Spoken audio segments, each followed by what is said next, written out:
हिंदी विषय की गहन एवं प्रामाणिक जानकारी के लिए हमारे वीडियो को लाइक करें, शेयर करें और चैनल को सब्सक्राइब करके बेल आइकन का बटन दबाएं ताकि हिंदी की महत्वपूर्ण जानकारी सबसे पहले आप तक पहुंच सके। हमारे साथ बने रहिए। प्रिय विद्यार्थियों नमस्कार, साथियों नमस्कार। मैं हूं प्राध्यापक शांतिलाल विश्नोई और आप देख रहे हैं SLB Hindi tricky YouTube channel. साथियों, आज हम पढ़ेंगे कक्षा 12 हिंदी अनिवार्य की पाठ्यपुस्तक आरोह का अध्याय बात सीधी थी पर। कुंवर नारायण द्वारा रचित यह कविता हम पढ़ेंगे। बात सीधी थी पर कविता का शीर्षक अपने आप में एक शंका छोड़कर जाता है और बहुत कुछ अपने को समझ में आ जाता है कि बात सीधी थी पर मतलब ऐसा क्या हुआ, ऐसा बात के साथ में क्या घटा कि बात सीधी थी पर वह टेढ़ी हो गई या जटिल हो गई या कठिन हो गई। तो आइए पढ़ते हैं यह कविता। बात सीधी थी पर एक बार भाषा के चक्कर में जरा टेढ़ी फंस गई। कवि कुंवर नारायण कहते हैं कि मेरे मन में भाव उठे, उन भावों को मैं भाषा के माध्यम से लोगों के सामने रखना चाहता था, कहना चाहता था। बात बिल्कुल साधारण सी थी, सरल थी, लेकिन मैंने उस बात के साथ में भाषा के नानाविध प्रयोग किए। भाषा की दृष्टि से कई मैंने उसके साथ में प्रयोग किए, इसलिए जो बात सीधी थी वह भी क्या हो गई, टेढ़ी फंस गई, मतलब जटिल हो गई। अब कवि ने क्या किया, उसे पाने की कोशिश में भाषा को उल्टा पलटा, तोड़ा मरोड़ा, घुमाया फिराया कि या तो बात बने या फिर भाषा से बाहर आए, लेकिन इससे भाषा के साथ साथ बात और भी पेचीदा होती चली गई। पेचीदा का अर्थ है मुश्किल या कठिन। अब जब बात भाषा के चक्कर में फंसकर टेढ़ी हो गई, जटिल हो गई, तो लेखक ने या यहाँ कहें कि कवि ने प्रयास किया कि मैं मूल रूप से जिस बात को कहना चाह रहा था उसको या तो प्राप्त कर लूँ। उसे प्राप्त करने के लिए कवि ने भाषा को उल्टा पलटा, मतलब भाषा में नए नए शब्द, नए नए वाक्य, नए नए भाव पिरोना का प्रयास किया। तोड़ा मरोड़ा मतलब शब्दों को आगे पीछे किया, घुमाया। तोड़ा मरोड़ा मतलब कुछ शब्द जोड़े, कुछ शब्द घटाए, शब्दों को आगे पीछे किया। यह इसलिए किया कि कवि के अनुसार या तो बात बन जाए, जिसको कवि कहना चाह रहा है वह भाव स्पष्ट हो जाए, या फिर वह भाषा के चक्कर में फंसकर टेढ़ी हुई है उससे वह क्या आ जाए, बाहर आ जाए। लेकिन कवि कहता है कि मेरा यह प्रयोग भी मेरी उस बात को सीधी नहीं कर पाया, सरल नहीं कर पाया। मैंने जो जो नए नए प्रयोग किए, बात और भी जटिल या और भी कठिन होती चली गई। आगे वो कहते हैं कि अब जब कोई भी काम मुश्किल होता है तो हम परेशान हो जाते हैं, तो यही कवि के साथ हुआ है। सारी मुश्किल को धैर्य से समझे बिना मैं पेंच को खोलने के बजाय उसे बेतरह कसता जा रहा था, क्योंकि इस करतब पर मुझे साफ सुनाई दे रही थी तमाशबीनों की शाबाशी और वाह। कवि कहता है कि मेरी क्या मुश्किल थी, भाषा को किस प्रकार आसान बनाऊं, मेरे मन के भाव है वो किस सरल भाषा के साथ लोगों के सामने रखूं। इस सारी मुश्किल को समझे बिना, धैर्य समझे बिना, सारी मुश्किल को धैर्य से समझे बिना मैं पेंच खोलने के बजाय उसे बेतरह कसता जा रहा था। ध्यान से देखिए ये पंक्ति, पेंच खोलने के बजाय कसना, मतलब साफ है कि मैं उस भाषा को आसान बनाने के बजाय उसे और जटिल बनाता जा रहा था। जिस प्रकार कोई पेंच होता है जिसे अपने स्क्रू कहते हैं, उसको खोलने के बजाय यदि सही खांचा है तो उसमें वह पेंच आसानी से हम कस सकते हैं, लेकिन यदि खांचा ही पेंच के अनुरूप नहीं है तो वह पेंच उसके अंदर नहीं बैठेगा और हम क्या करेंगे, परेशान होकर उसे कील की तरह हथौड़े से ठोक देंगे। ठोकेंगे तो क्या होगा, वह भी कवि ने आगे बताया है। क्योंकि इस करतब पर मुझे साफ सुनाई दे रही थी तमाशबीनों की शाबाशी और वाह वाह।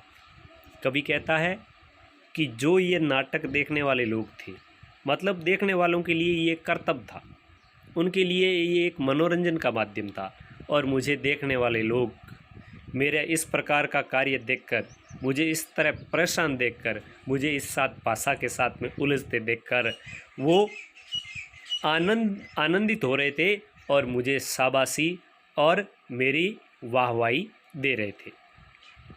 आखिरकार क्या हुआ? कवि कह रहा है, आखिर वही हुआ जिसका मुझे डर था। जोर जबरदस्ती से बात की चूड़ी मर गई और वह भाषा में बेकार घूमने लगी। हार कर मैंने उसे कील की तरह उसी जगह ठोक दिया।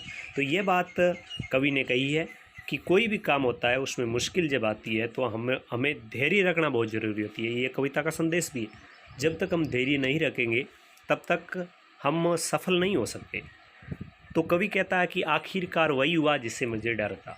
डर ये था कि या तो बात जटिल हो जाएगी या फिर बात प्रभावहीन हो जाएगी, और ऐसा ही हुआ। जोर ज़बरदस्ती करने से बात की चूड़ी मर गई। बात की चूड़ी मर जाना मतलब बात अर्थहीन हो जाना, बात प्रभावहीन हो जाना, बात का बेकार हो जाना। जो बात हम कहना चाह रहे थे उस बात को नहीं कह पाना। यहाँ पे बात का अर्थ है कथ्य। तो जोर ज़बरदस्ती से बात की चूड़ी मर गई और वह भाषा में बेकार घूमने लगी। न उसमें आनंद है, न उसमें रस है, न उसमें प्रभाव है, न उसमें कसावट है, न वह लोगों के ऊपर कोई प्रभाव छोड़ रही है। जिस प्रकार कोई पेंच होता है, यहाँ पे देखिए पेंच और हथौड़ी का निशान दिया है। जिस प्रकार एक पेंच होता है वह सही खांचे में तब तक नहीं होता तब तक उसमें कसावट नहीं होती है, वह प्रभावी नहीं होता है, वह मजबूत नहीं होता है। उसी प्रकार भाषा के साथ में यदि सही शब्दों का चयन न हो, सरल शब्दों का चयन न हो, तो भाषा में वह बात भी बेकार घूमने लगती है। आखिर कवि ने हार कर, जिस प्रकार पेंच को कील की तरह ठोक दिया जाता है, उसी तरह यहाँ पे कवि ने भी उस बात रूपी, कथ्य रूपी जो पेंच था उसको भाषा रूपी खांचे के अंदर ठोक दिया। अब यहाँ देखिए कि जब पेंच को कील की तरह ठोक दिया जाता है तो उसमें क्या होती है? कसावट नहीं होती, वह प्रभावी नहीं होता, मजबूत नहीं होता। उसी प्रकार यदि बात को ज़बरदस्ती भाषा के अंदर ठोक दिया जाता है, ठोक दिया जाता है, तो उसका क्या असर होता है? तो वह बात ऊपर से ठीक ठाक, जिस प्रकार पेंच निश्चित खांचे के अंदर नहीं रखा जाए और कील की तरह ठोक दिया जाए तो ऊपर से तो वह ठीक ठाक, लेकिन अंदर से न तो उसमें कसाव था न ताकत, मतलब न तो उस भाषा में प्रभावीपन था और न ही उसकी कोई सार्थकता थी। बात जो स्वयं एक शरारती बच्चे की तरह कवि से खेल रही थी, उसने मुझसे पसीना पोंछते देखकर पूछा, मुझे परेशान, हताश, निराश देखकर पूछा। क्या पूछा?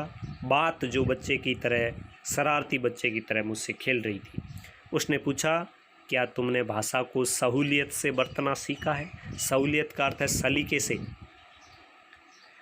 क्या तुमने भाषा को सहूलियत से बरतना सीखा है? मतलब साफ है कि क्या तुमने भाषा का आसान और सही प्रयोग, शब्दों का सही चयन, भाषा का सही चयन करना सीखा है?